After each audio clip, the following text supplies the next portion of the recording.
In hearings like this, you try to look for common ground, and I think I heard some from Dr. Shin and Sir Robert here. Getting rid of subsidies, for example, we've been trying to do that for years across the board, and to allow market forces to determine the most efficient use of our resources. Overfishing in international waters is a serious problem. Fortunately, not in American waters. We regulate them, I think, very wisely. In fact, in some cases, we overregulate them. I'm not entirely sure what we can do about Chinese and Russian overfishing in international waters, but it does seem to me that fisheries and aquaponics are a key response to assuring stocks. So if we can agree on those 2 points, that's a lot right there. And maybe, Mr. Chairman, we can put together a bill that will accomplish those goals.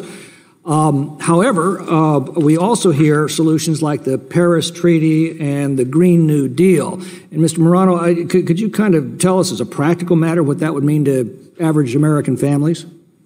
The UN Paris Agreement has been called the most expensive. The UN Paris Agreement has been called the most expensive treaty in world history.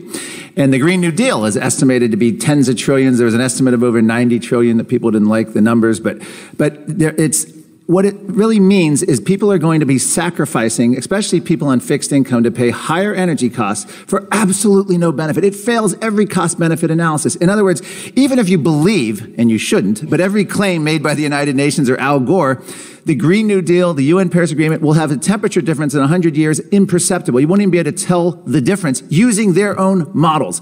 So we're paying all this money, raising energy costs, banning energy that's proven to work, mandating energy that's, to put it, say, not yet ready for prime time, in order to solve a crisis, in their words, and it's not going to have any impact. So it fails the basic cost-benefit analysis, and this is what all these solutions, if you go back, again, the 1960s, 70s, all were the same. We need to make energy more expensive, less plentiful. John Holdren has said the same thing. They're trudging out Paul Ehrlich in the media reports now, resurrecting all of his doom and ridiculously debunked claims about all of our Earth. So paying more and turning over to higher regulations isn't going to save people or animals. Actually, less regulation, as you mentioned in your opening statement with Ron Bailey mentioned, when you can actually have infrastructure and you're not dumping sewage waste and you're not clear-cutting forests to survive, species benefit, humanity benefits. In the Amazon, for every acre of forest cut, 50 are regenerating because people are leaving, going to the cities as more and more development come. Dr. Moore, again, what we're reviewing is not a scientific report. It's a summary for policymakers of a scientific report that has not been made public. Is that science in your understanding of the term? Well, it's certainly not science to pretend that something isn't happening yet is already happening. That's how I read this. There's a big confusion between historical and present facts versus prediction of apocalypse in the future, which we don't know is going to happen or not, so it's easy to make up scare stories about. I have an essay titled 12 Fake Invisible Catastrophes and Threats of Doom, and carbon dioxide, an endangered species, in this case, the invisible 6.2 million species, you cannot call yourself a scientist if you pretend that there are 6.2 million species that have no names and have never been identified. That is not science. That is fiction. It is made-up fairy tale stories. And that's what we're being told here. In the same way as I challenge people to please tell me one factor in weather or climate that is anywhere near out of line today with the last 10,000 years of this Holocene interglacial period. Just one. The IPCC clearly states that there is no trend in extreme weather events, and yet that's all we hear from the alarmists, is extreme weather. They used to tell us, oh, no, don't confuse climate with weather. That's not climate, that's just weather because it was cold last winter or whatever.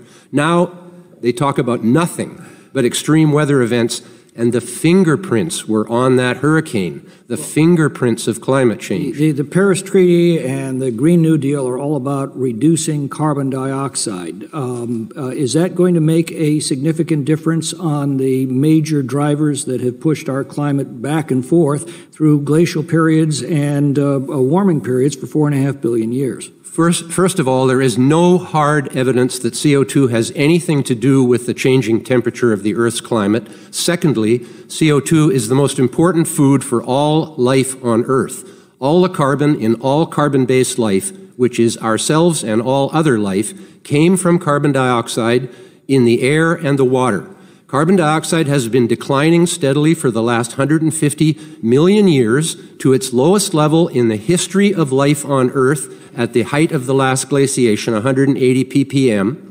The reason for this is that life itself has sucked the carbon out of the system and put it into sediments as fossil fuels, but much more importantly, as carbonaceous rocks, a fancy term for limestone, calcium carbonate. That's where all the carbon went.